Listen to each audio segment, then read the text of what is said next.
हरियाणा विधानसभा चुनाव में सभी एग्जिट पोल को झूठा साबित करते हुए भारतीय जनता पार्टी ने जबरदस्त जीत हासिल करी। बीजेपी ने हरियाणा में लगातार 3 बार जीत दर्ज करी है। 2014, 19 और अब 24 में बीजेपी ने हैट्रिक मारते हुए राज्य में सत्ता स्थापित की।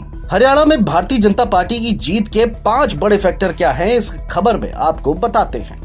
बीजेपी पहली बार 2014 में हरियाणा की सत्ता में आई। 19 में वह अपने दम पर बहुमत से दूर रही, लेकिन जेजेपी की मदद से गठबंधन सरकार बनाने में कामयाब रही। हालांकि लगातार 2 कार्यकाल सत्ता में रहने पर एंटी इनकम्बेंसी का जोखिम तो रहता ही है।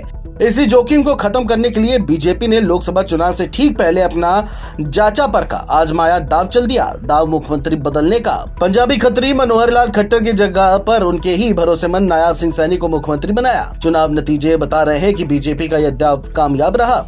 नायब सिंह सैनी ओबीसी समुदाय से आते हैं। वह हरियाणा में मुख्यमंत्री की कुर्सी तक पहुंचने वाले ओबीसी समुदाय के पहले शख्स हैं। इससे उनके समुदाय के वोटरों का बीजेपी की ओर झुकाव बढ़ा। हरियाणा में अहीर, गुज्जर और सैनी समुदाय करीब 11% है और ओबीसी 34% के करीब है। कांग्रेस का अति आत्मविश्वास भूपेंद्र सिंह हुड्डा को उम्मीदवार तय करने में फ्री हैंड के साथ बहुत ज्यादा अहमियत ने चुनाव में जाट बनाम गैर जाट ध्रुवीकरण को हवा दिया। ऊपर से बीजेपी ने नायब सिंह सैनी के तौर पर ओबीसी समुदाय का पहला मुख्यमंत्री देकर इस ध्रुवीकरण को और भी ज्यादा मजबूत किया। इसका फायदा पार्टी को मिला। हरियाणा जाट दबदबे वाला राज्य है, जहां करीब 30% जाट है। दूसरी तरफ पिछड़े वर्ग के वोटर की तादाद तकरीबन 34% है। इसके अलावा 17% दलित है। कांग्रेस में जाट समुदाय को बहुत ज्यादा अहमियत मिलने से कहीं न कहीं गैर जाटव वोटरों का झुकाव बीजेपी की तरफ बढ़ा। बीजेपी को अंदाजा हो गया था कि उसे लेकर जाट वोटरों में नाराजगी है, इसलिए उसने समुदाय से बहुत ज्यादा उम्मीद तक नहीं पाली।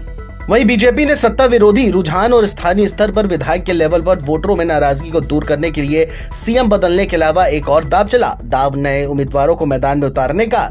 इससे कुछ सीटों पर पार्टी को बगावत का भी सामना करना पड़ा, लेकिन पार्टी ने उसे बहुत तवज्जो नहीं दी। चुनाव में बीजेपी को उसका लाभ भी मिला और एंटी इनकम्बेंसी की तपिश को खत्म करने में मदद मिली। कांग्रेस हरियाणा में जीत को लेकर आश्वस्त थी। बीजेपी को पता था कि इस बार राह आसान नहीं रहने वाली है। उसने बहुत ही करीने से कांग्रेस की अंतर्कलह का फायदा उठाया। कांग्रेस ने भूपेंद्र सिंह हुड्डा बनाम कुमारी सैलजा की लड़ाई को खूब हवा दी। टिकट वितरण में हुड्डा खेमे की ही चली और ज्यादातर उम्मीदवार वही बने जिन पर पूर्व सीएम का हाथ था।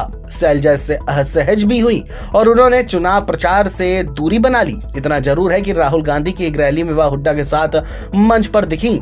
बीजेपी ने यह भी प्रचारित करने में कोई कसर नहीं छोड़ी कि कांग्रेस के भीतर दिग्गज दलित चेहरा सैलजा का अपमान किया जा रहा है, उनकी उपेक्षा हो रही है।